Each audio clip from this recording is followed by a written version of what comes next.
culte du dimanche 14 août dernier à la mission internationale du Temple de Grâce, MITG Bénin, était très particulier, car ce fut la 6e journée du séminaire organisé à l'intention des fidèles et élus de Dieu béninois dans ce temple. Par ailleurs, pour ce culte dominical, 3 des grands orateurs annoncés pour ce programme ont répondu présents, à savoir l'évêque Anissé Roufondan, président FIEB Afrique de l'Ouest, l'apôtre Yali Guillaume, venu de la France, prophète Adé Landry de la Côte d'Ivoire, ainsi que la missionnaire Aline. Ces fidèles présents ont reçu une grâce particulière, car 4 différentes onctions ont travaillé avec eux ce jour-là. Prophète Landry Adé a exhorté le peuple de Dieu. Quand on lit la parole de Dieu, la Bible nous parle de Ruth, qui est une femme qui a une histoire extraordinaire, une histoire pleine d'enseignements et de révélations. Qu'est-ce qui s'est passé? Il fut un temps où en Israël il y a une famine. Et il y a un homme qu'on appelle Elimelech, qui avait pour épouse Naomi. Et ce couple avait 2 enfants, 2 fils. Il y a un qui s'appelle Maclon et l'autre s'appelle Kilson. Et pour fuir la famine qui arrive en Israël, la Bible dit qu'ils vont aller se réfugier à Moab. Ils vont se cacher à Moab pour fuir la famine, pour fuir la mort. Parce que là où il y a famine, la mort est juste à côté. Vous êtes d'accord avec moi? Là où il y a famine, la mort est à côté. Donc ils vont fuir la famine, ils vont fuir la mort et aller se réfugier à Moab. Et arriver à Moab, des situations désastreuses vont commencer à se passer. La Bible nous dit que Elimelech, le mari de Naomi, va mourir. Quelque temps après, son premier fils, Maclon, meurt. Et quelque temps après, Kilson aussi va mourir. Mais avant que ces 2 fils ne meurent, Maclon a épousé une femme qu'on appelle Ruth. Et Kilson a épousé une femme qu'on appelle Orpa. Et quand les 2 maris sont morts, Naomi va se retrouver avec ses 2 belles filles. Les pères, j'ai fait un constat. Malgré que Naomi a dit appelez-moi Mara, personne ne l'a appelé Mara. Amen.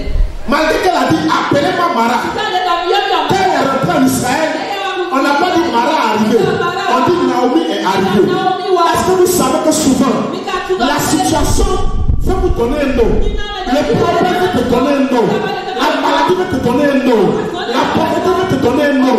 Mais je te déclare ce matin, tu ne seras pas appelé par ton problème, mais tu vas garder le nom de grâce que Dieu t'a donné. On ne t'appellera pas amertume, on ne t'appellera pas malade, on ne t'appellera pas maladie, on ne t'appellera pas célibataire, on ne t'appellera pas échec, mais tu vas garder le nom de grâce, le nom de faveur, le nom de bénédiction, le nom d'élévation. C'est ainsi que Dieu va t'appeler. La Bible déclare, on t'appellera d'un nom nouveau que la bouche de l'Éternel aura déterminé. Ce n'est pas le problème qui va déterminer ton nom, ce n'est pas la situation qui va déterminer ton nom, mais c'est la bouche de l'Éternel qui va déterminer ton nom. C'est pour ça que dans la bouche du Saint-Esprit et au nom de Jésus, je t'appelle élévation, je t'appelle grâce, je t'appelle faveur, je t'appelle bénédiction, je t'appelle prospérité, je t'appelle extension, je t'appelle député, je t'appelle ministre, je t'appelle président.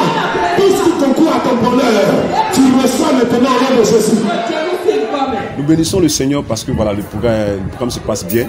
Depuis que nous avons commencé, Dieu n'a cessé de bénir le peuple, Dieu n'a cessé de visiter son peuple.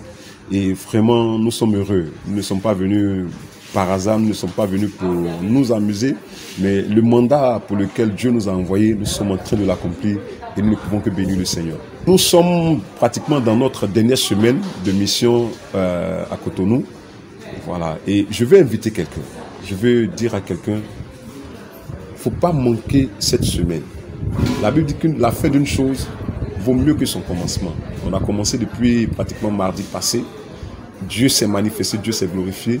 Mais cette dernière semaine sera encore plus intense. Plus intense. Ce sera un temps de guérison, de délivrance. Dieu va déployer une gloire, une puissance, mais pas possible. Dans les préparatifs, nous nous sommes approchés du trône de Dieu. Le Seigneur nous a dit qu'il va opérer des signes, des miracles, des prodiges qui vont dépasser l'entendement des gens. Donc je vais inviter quelqu'un. Je ne sais pas ce que tu traverses. Je ne sais pas quel est ton problème. Je ne sais pas ce que tu subis. Peut-être que tu portes une malédiction. Peut-être que partout où tu es allé, les prophètes t'ont dit non, tu es maudit, tu as fait tous les jeûnes que tu pouvais. Tu as fait tous les efforts que tu pouvais, tu n'as pas de solution. Laisse-moi te dire qu'il y a une solution. Et cette solution, viens à ce programme et tu vas la voir. Je vais encourager quelqu'un. Longtemps tu es resté chez toi. Longtemps tu es resté sceptique par rapport à ce que Dieu est capable de faire. Je te dis que Dieu est le même hier, aujourd'hui, éternellement. Il n'a pas changé. Sa puissance demeure la même. Sa capacité à guérir, sa capacité à ressusciter, sa capacité à opérer des miracles demeure la même. La Bible dit qu'il n'y a point d'ombre de variation en lui. C'est le même hier, aujourd'hui, éternellement. Donc je vais donner rendez-vous à quelqu'un. Tu veux expérimenter la gloire de Dieu, ne manque pas cette semaine.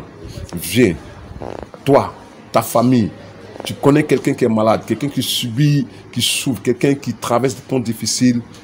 Je vous donne rendez-vous à cette semaine de programme intense et vous verrez la gloire de Dieu.